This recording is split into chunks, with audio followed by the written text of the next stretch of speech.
don't have to cry no more. Jesus, He will wipe your tears away. How do I know? He wiped mine away. She sees her reflection and upon the tears. Daddy gone, did he even care? Now she's a baby grown up, running to the arms of many men again and again and again. The perfect union, it didn't work. She craved the attention, so she wore the short skirt. They said they love you, but they lust for you. Sex, the only time they call you. Wake up, sister, what you gonna do?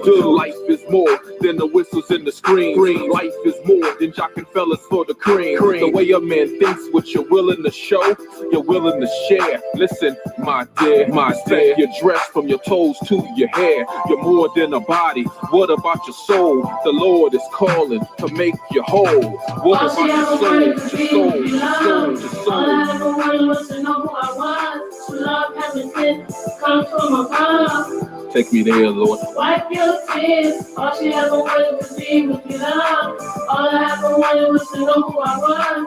To love, having been come from above. Take me there, Lord. Wipe your tears. How many men walked out the back door? How many times your heart hit the floor? Here comes a lie, attacking self-esteem. Nobody wants me, nobody loves me. But God chose you, and He loves you so much. His son died for you. What Daddy did had nothing to do with you. What Mama said wasn't even about you. And those men, they had their own issues. Don't play the blame game. Hey y'all, everybody, welcome. This is Married at First Sight, and this is my review and how I feel about what's been going on the show. So we're talking about last week's show.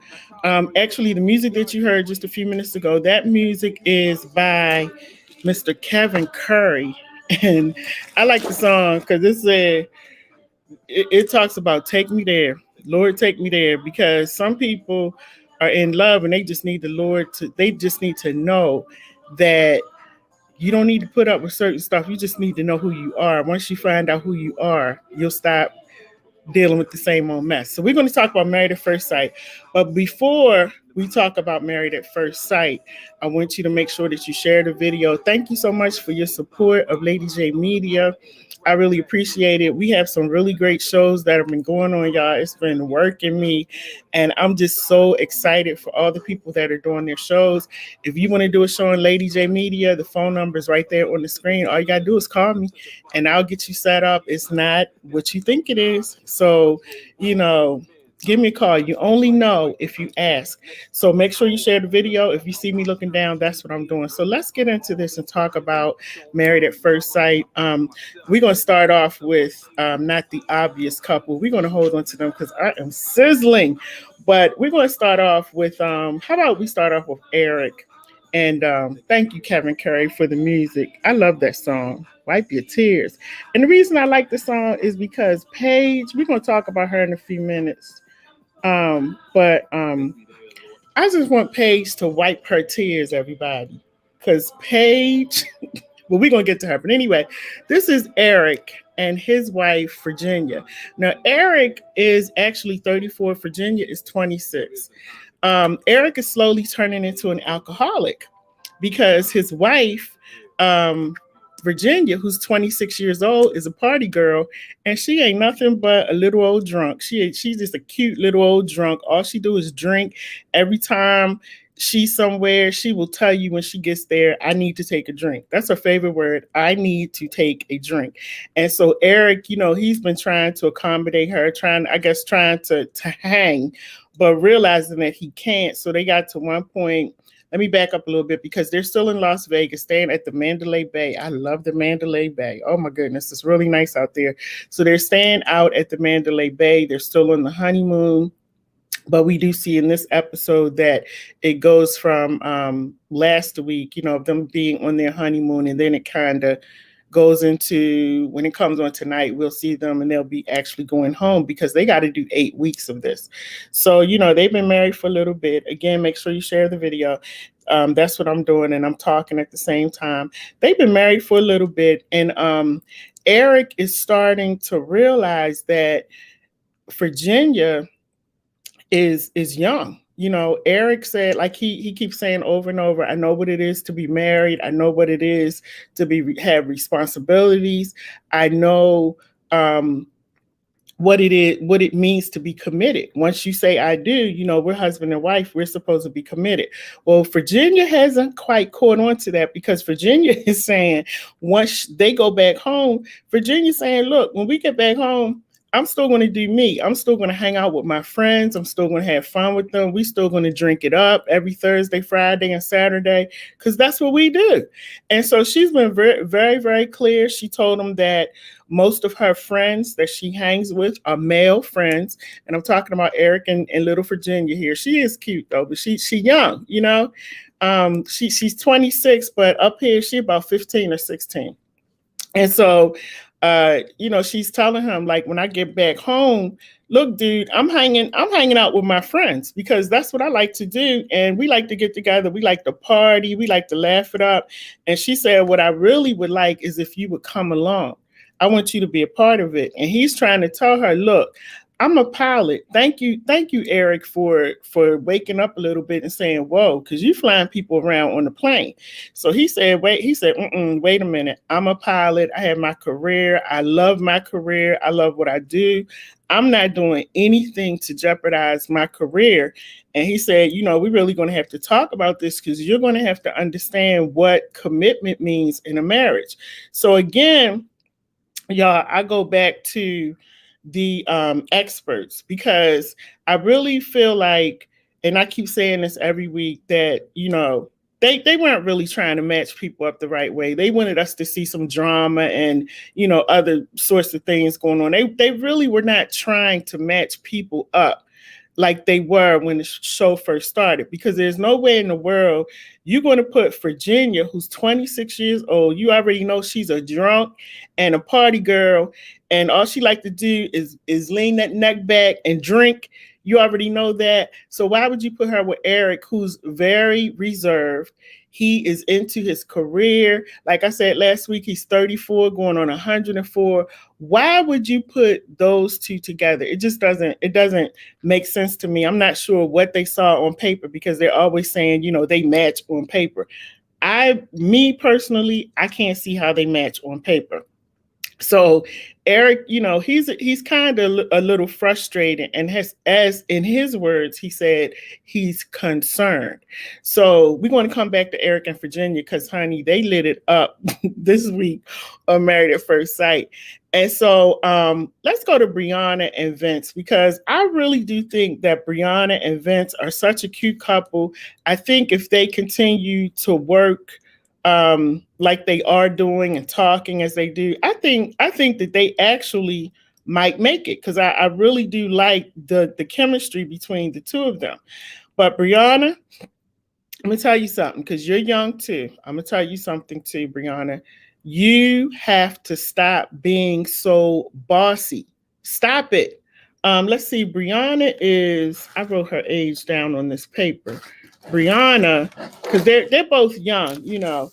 Brianna is 28 and Vincent is 27.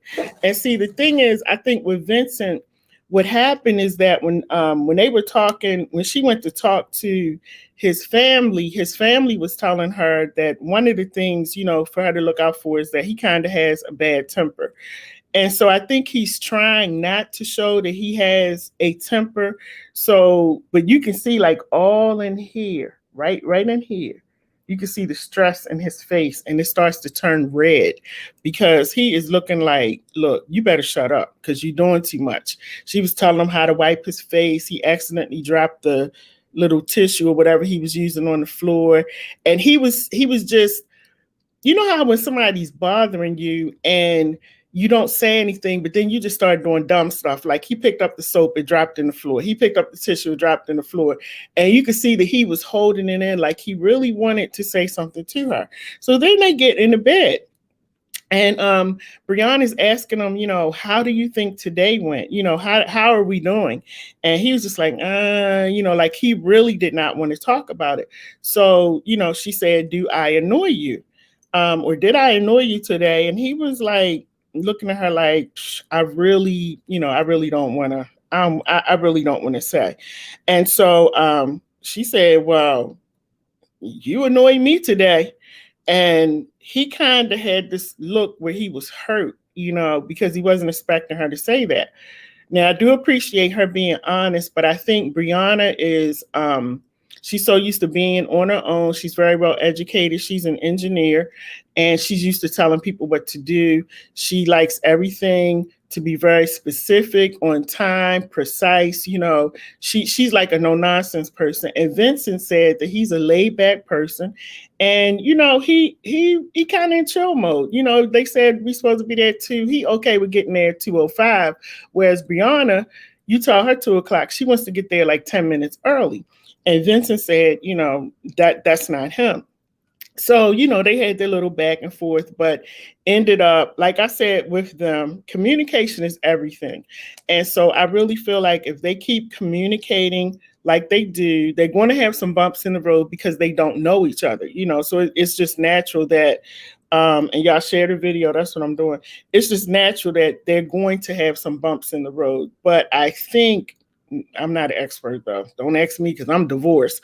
But I'm just saying that I think if they continue on communicating like they are, I think they will be okay. So the next couple I want to go to is I want to get to this is Haley. I don't know how you say her name. She's 28. Jacob is 38. Again, experts. They really making me mad this year, these experts, because once again, you put this 28-year-old with this 38-year-old, and he's like 38 going on 240 and living in a whole nother decade. And all he talks about is the 80s.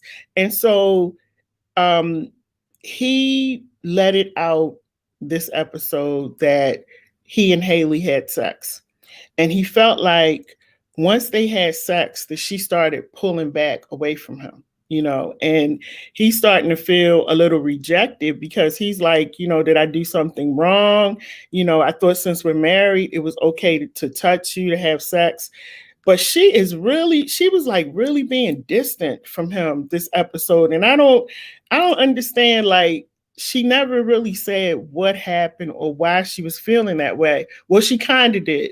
What she said was she likes to, she's used to being by herself. She doesn't always like being around a lot of people. She just, she just likes her quiet time. And I do understand that because I'm the same way. I don't want you around me 24/7. And with them getting married, going into the honeymoon, they've been around each other a little longer than Haley would like for that to take place. Haley's like, look, you're doing too much. You're around me too much. I need a break. And so Haley has kind of pulled back, in her own way without saying anything. She's pulled back. Now she's 28 years old also, and there may be other things that she's saying that we don't see, that they don't show. But he's an older man. He's 38 years old, and he's very very mature. He's like an old soul, so he not for a bunch of crap. He just want to have his wife and go home. And so Haley is not really feeling him right now. He's feeling some kind of way. He also said that Haley was telling him that she was going to go downstairs and she was going to hang out with the girls. Well, that turned out to be a lie because the rest of the guys, they were down at the bar. And so Jacob decided to just walk down there, to sit by himself. And he gets down there and Haley is down there at the bar. She's drinking it up with the other guys. And when the guys saw him, they kind of got up and they walked away. And so he was saying that really hurt him because he was like, all you had to say is that you didn't want me around you. And I would have left you alone. But he was like, you lied. And that's the one thing that he doesn't like, when people lie to him. So I just believe that there's an age difference. And that's why, 28, 38, it's a 10-year age difference. And, he's lived part of that. He's been 28, 29, 30 and all of that. She hasn't. So for her to say, it's like Eric and Virginia, you're asking these women to settle into your world and your space, and you've already been there and done that. They haven't. And that's why I really fault the experts for, they really bungled this up this time. I'm like really done with them. And like I said, this is gonna be the last time I watch the show unless they get it together. So then we have Ryan and what is her? Claire, Ryan and Claire. And I think Ryan, why is this picture not coming up? There we go. I think Ryan and Claire are a cute couple. Ryan is from Louisiana. Mind you, all of these couples, this is the Atlanta version of Married at First Sight. Ryan is from Louisiana, and Ryan is very laid back. Ryan minds his business, and Ryan is very clear that he does not want any of his business out in these streets. Ryan said, Claire said that Ryan told her, even if we have sex, please do not tell anybody. That's between us. And so, because Claire likes to talk. Claire is young. I think Claire is 27 and Ryan is 20. What is Ryan? Ryan's 29. And so they're a good age. And so, basically Ryan is telling her so many words like, keep your mouth shut because you talk too much. And I don't want our business out in the streets like that. So you see a part of the episode where they're in the bed talking to each other. And Claire's kind of, telling him how she feels about certain things.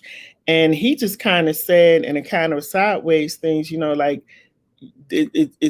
he doesn't get in anybody's business, and it's very important to him that people who are with him just keep their mouth shut and watch what they say. And she looked like she was about to break down and cry because she just wasn't feeling that, and she made a comment and said that sometimes she feels like Ryan is trying to control her. She's a free spirit and Ryan is not. And so, she feels like he's controlling her, trying to tame her, and she doesn't want that. She doesn't want to be bothered with that. I totally understand, and we're going to come back and talk about that in a minute and why she's really feeling that way. So now, y'all, here we go. Chris and Paige. Let me take a couple deep breaths. I'm going to breathe in and out. I think that's my Amazon order, but he'll probably leave it on the steps. But I'm going to breathe in and out because we're getting ready to talk about Chris and Paige. And I get a little antsy when I talk about Chris and Paige because I want to just give Chris a beating, because Chris, Chris, I don't know what I'm gonna do with you, Chris, because anyway, let me get to it. So anyway, Chris and Paige. So Chris has all of the couples. They show a scene where the couples are out there on a dune buggy ride, and I like those. It looks really fun. They out there riding. It's dusty. They're sweaty and all that kind of stuff, and everybody's having a real good time. They come after it's over, they all come back together, they're talking to each other, they laughing it up. And Claire and what's her name? Claire and Virginia. They are very concerned about Paige. And so, they're talking to each other and they're like, everybody seems like they're having fun on the trip except Paige. Paige is not having any fun at all. We can see it all over her. So, but Paige didn't say anything. So what they decided to do, Claire and Virginia, what they decided to do is go over and talk to Chris. They were trying to be nice, trying to be cordial. They go over to Chris and they're like, is everything good? We noticed that Paige, she's looking kind of sad. Is everything okay? And we just want you guys to know that we support you in whatever you do. We're here. You can talk to us. And I thought that it came across, and they were being very nice. And the thing that messed it up is that, again, Virginia is a very, very young, immature 26-year-old. And Virginia flies off the handle very quick. You know, it doesn't take anything for Virginia to just flip out. And so as she's talking, you know, she starts talking real fast. And you know how when people talk a lot, sometimes they say things and they think about it afterwards, like, oops, I shouldn't have said that. But she was so busy in the moment, she kept talking. So Chris was standing there listening. And the thing about Chris, and y'all better leave Chris alone, because I'm going to tell you something. Chris is a ticking time bomb. And Chris is going to blow y'all up. If y'all don't leave this man alone, he's going to blow everybody up on the show. He's one of those people that, you know, you read about and you be like, man, I thought he was like that. I thought he would be the one that would blow everybody up on the set, you know, because that's who Chris is. And so Chris is standing there, he's listening, and all of a sudden you see his whole face change, his whole demeanor change. And Chris is looking at them like, we don't need you to, he starts telling them, we don't need you minding our business or telling us what we should be doing or worrying about us. We are married. And he was telling Virginia, especially you, I don't need to hear anything from you. And he starts like going in on Virginia. Eric, this is, let me show you who I'm talking about. This is Eric and Virginia. So Eric walks over, which I thought was really strange because, see, a black man would have checked Chris right away. But Eric stood there and he let Chris go off on Virginia. He didn't say anything. He just stood there. And then he finally told Virginia, you know what, let's go. And Virginia's still talking. Chris is cussing them out, okay? Because Chris has had enough of Claire and Virginia. Claire starts walking off. Chris is like pissed off now. Like he looks like he's ready to hurt somebody. And so what he said, you know, when we get on that bus, I'm going to really go in on them. They think they're going to have a quiet ride home. No, I'm going in on them when we get on this bus. So in the meantime, you have Paige who's coming by, and Paige is just looking kind of frustrated. Like, you know, like she just doesn't know what to say to Chris. Like she just doesn't know. So she just starts walking off. They get on the bus and Chris is in the back. He's in the back, but Paige is behind him on the back seat, the very back seat.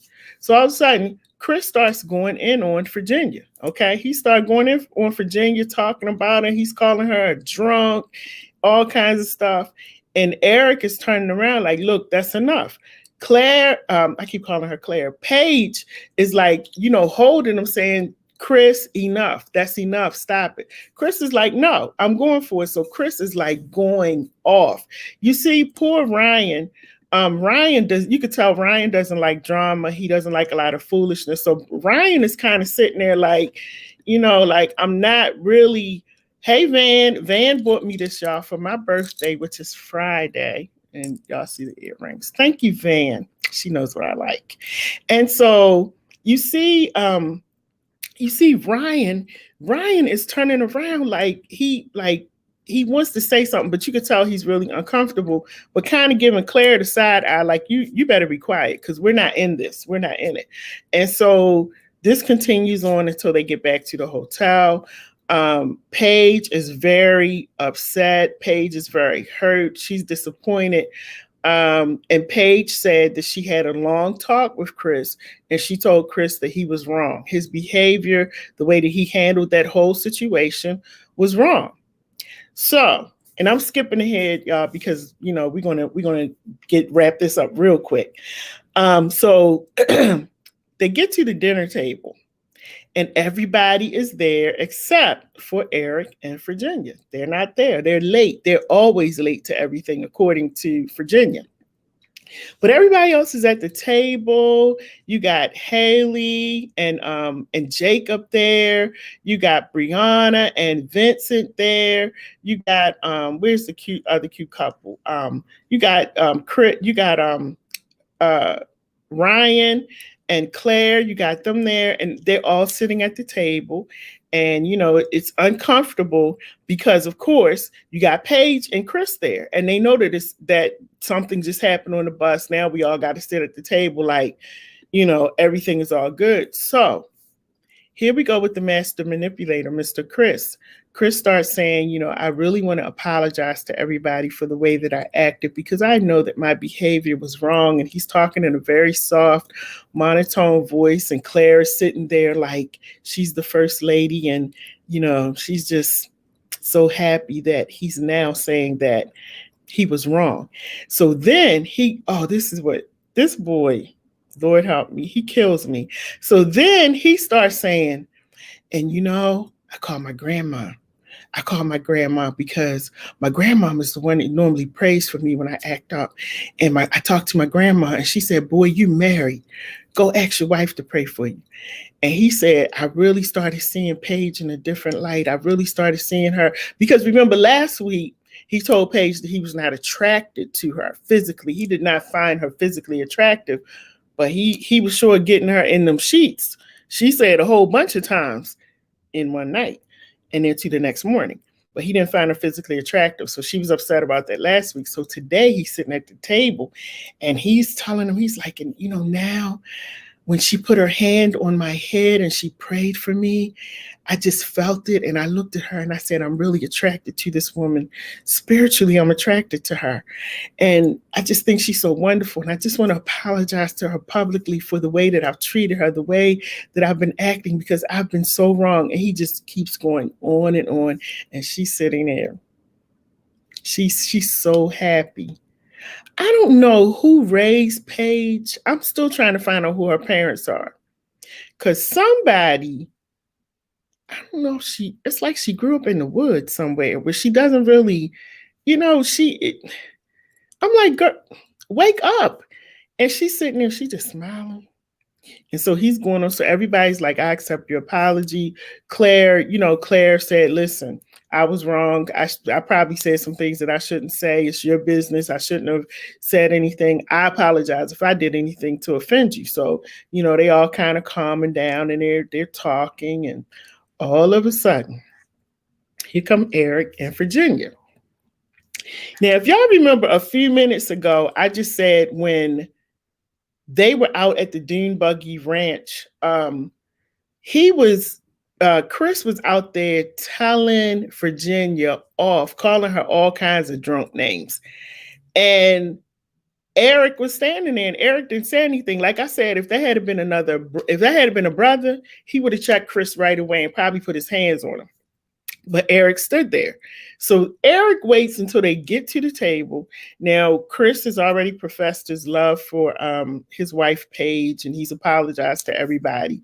And so now everybody's just waiting for dinner.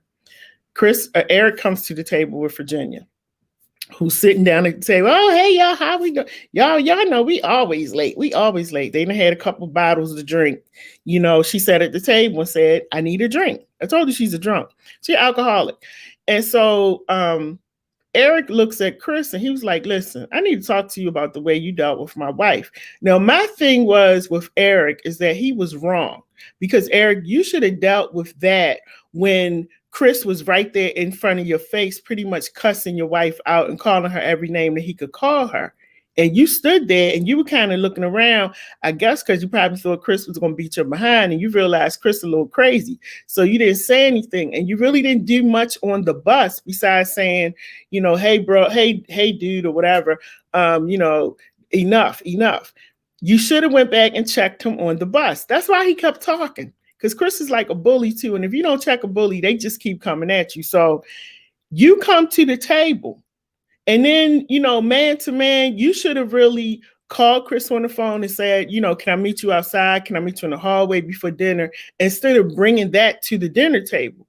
I guess you brought it to the dinner table because you knew that if Chris blew up, maybe somebody would jump up and help you out. But you were wrong for bringing that to the table. You were right for standing up for your wife, but you were wrong for the way that you did it. How many hours went by before you got to the table? Because if I was Virginia, I would have checked you when we got into the room for letting him talk to me the way that he talked to me. But she's so young and goofy and drinking all the time that she was kissing all over you. Oh, thanks for speaking up for me and thanks for being there. He wasn't there. He was not there. He was worried about the fact that he might get beat up. So because if you look, he kind of looking around, he's standing there, kind of antsy. He was not protecting you. His backup was when he came to the table, when he knew that it was two other black men at the table, I guess, who he felt might be able to check Chris, And so anyway, he keeps talking, and Chris was everybody's trying to jump in and say, Eric, listen, Chris already apologized. He already said, I'm sorry, and that's the way they were saying it. Like it was slowly coming out. Like he's already said, I'm sorry. So, we accepted his apology. If you had gotten here a few minutes earlier, you would have gotten it. So Chris was like, no, let him talk. Chris is sitting there, and I'm like, oh boy, we didn't got Chris started. So Chris was like, let him go ahead and talk. So Chris, he was talking, and now he kind of pulling himself. Now he feeling himself, and he telling Chris this, that, and the third. Chris was like, look, your wife is a drunk. And all I was saying is that y'all need to mind your business and stop getting into my business, telling us, trying to figure out what we're doing. You worry about what's going on with you and your wife. So Chris, started, you could see the anger rising up in him. And Eric, instead of being quiet, Eric kept talking. Then Virginia started talking. So Chris was like, what we going to do? What we going to do? Chris stood up in that same suit that he been wearing the whole time that he been, on this whole couple of weeks. And I said, he got so much money, but you bought the same suit. You just been wearing that suit over and over again. So he stood up and he's charging at Eric, like, what you want to do? And so then Eric is like, really? So Vincent got up, Vincent, cute little Vincent. He's so cute. Vincent got up and Vincent was like, no. So Vincent gets up and Vincent is like, this is Vincent right here. Vincent got up and he's like, no. We're not going to do that. And he's pushing Chris out of the way. And Chris is like, no. He talking. Come on. So Vince had to keep pushing Chris until he got him out the door. And then you see like production coming in. And Vince said, I'm gonna keep walking with him because I don't know, he might circle back and go back and get Eric. And so of course it messed up the whole dinner. But y'all, the most hilarious part of that scene was Jacob right here. Jacob said, look, he's sitting at the table, everybody going off and whatever. Paige jumped up because she's mad because Paige was like, for once he was apologizing and nobody's listening to him. Now it's going to put him in a bad light. And I'm like, Paige, I'm about to take them braids because I think they must have braided your hair or twisted it too tight. I'm about to get you in a minute. And so Brianna got up and Brianna starts walking with Paige. And, I know Brianna was like wanting to say you're wrong, but Brianna was kind of, letting her say. But Jacob was hilarious because Jacob was sitting at the table like, he said, look, I don't care what Chris says. He said, if Chris apologizes, if Chris don't apologize, he said, I don't even care because I'm not even thinking about Chris. I'm hungry. I want something to eat. And I was falling out because everybody's there and Jacob was at the table like he was thinking about in his mind, okay, I'm going to order this. I'm going to order that. Yeah, y'all go ahead and fight. I'm gonna order something to drink. He was not paying him any attention. He was like, I'm not, he said, because I don't believe anything that Chris says. So I just want to eat. I just want my food. So they ended up going outside. Like I said, they're talking to Chris. So then we get back to the room with Chris and Paige.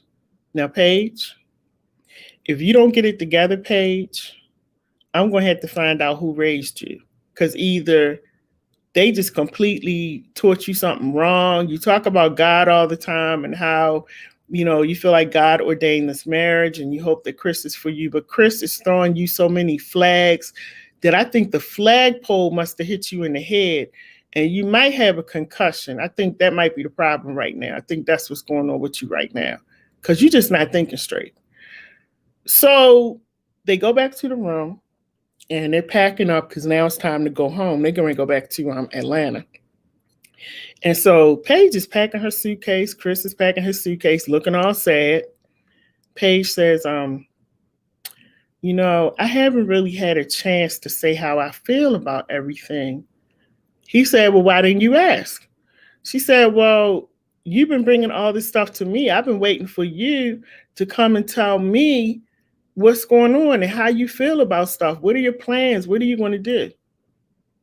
I think Chris is bipolar too, because Chris said I don't know the curse word he was using, but Chris was like, you ain't asked me this and you ain't asked me that, but then you want me to tell you, and he starts going off on her, and she kind of putting her stuff in a suitcase, like almost like what just happened. And so she's like, ask you. He's like, you ain't asked me nothing, and if you want to know, all you had to do was ask. So she said, okay, well, what's the plan? How do you feel? What are we going to do going forward? How do you feel? They got on a conversation about her dog, because he was basically telling her, look, I'm not walking your dog. If your dog mess up my house, your dog got to go. So in the confessional, he's saying my dog got to go, but you want me to be a whole stepmother to your child, but you don't even deal with my dog. She was like, that's not right. So then they start talking, and she says, so what's your plan with, about the baby, your fiance? Like, what are you going to be doing? He said, well, a couple of weeks ago, we were blocked. She blocked me, I blocked her. Now we're unblocked, so we're having conversations. And he said, I'm starting to feel a certain way, because I'm starting to think about, I really don't want anybody else raising my child. And Paige, because Paige had her back to him, and so Paige is looking down like, I said, yeah, Paige, that's what he said. You know where he's going with this. He said, I really don't want anybody raising my child. So she said, well, what do you mean? Are you saying you want to go back to her? He said, yeah, I thought about it.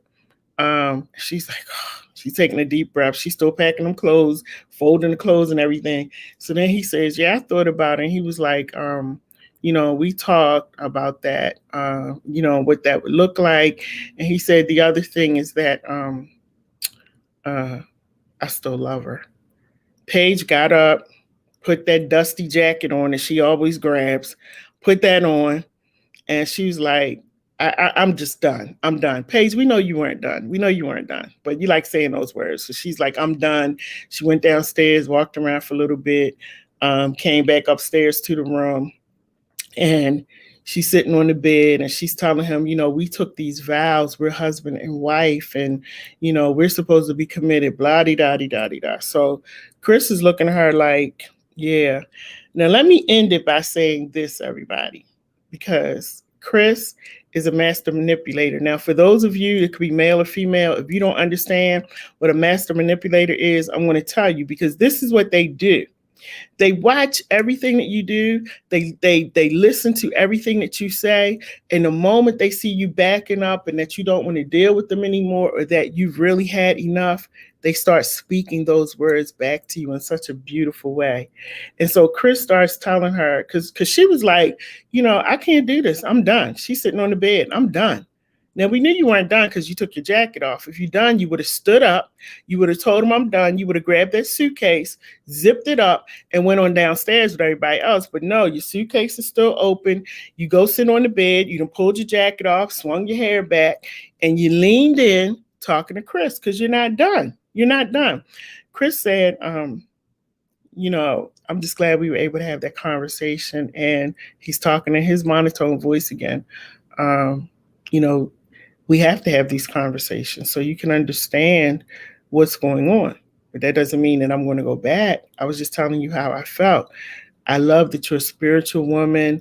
And he's just telling her, I'm more attracted to you. Here we go. Pages. She's smiling. Kiki, she's just so happy. He's telling her how grateful he is to have her in his life. And that was the moment that I just wanted to reach through that screen and give Chris the biggest smack that I could give him and just shake him a little bit and tell him to stop.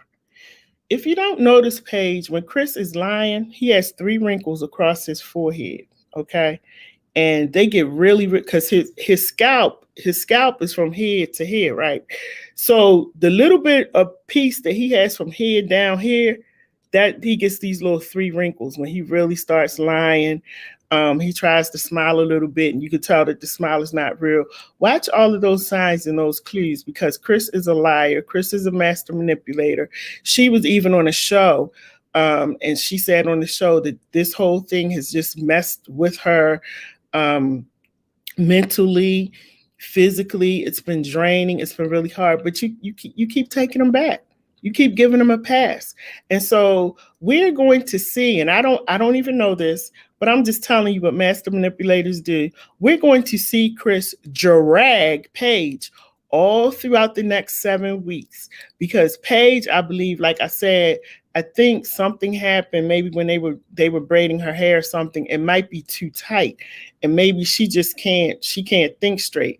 But Paige is really looking sad right now.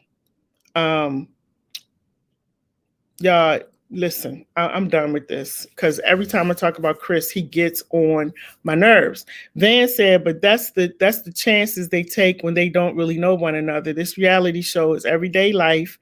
That's why I love watching it. And she said, I must didn't see this one, but she said, I love watching Love at First Sight.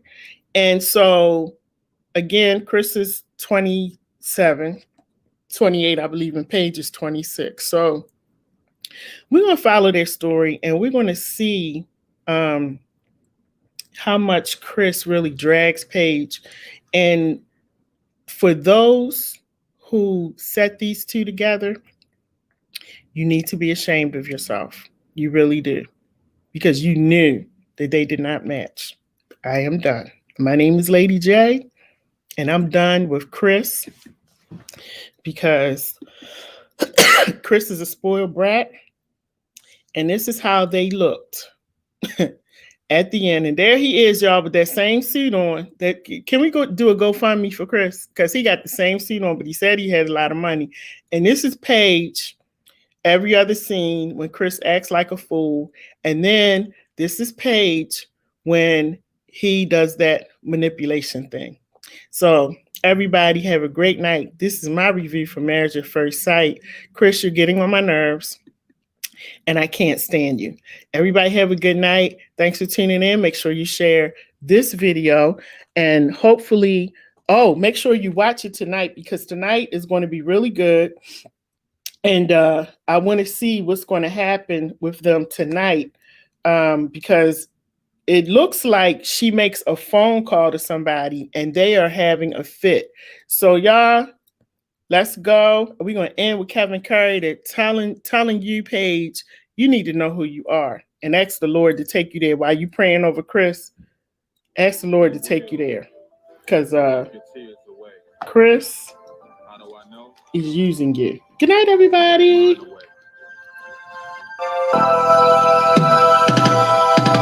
She sees her reflection in a pond of tears. Daddy gone, did he even care? Now she's a baby grown up,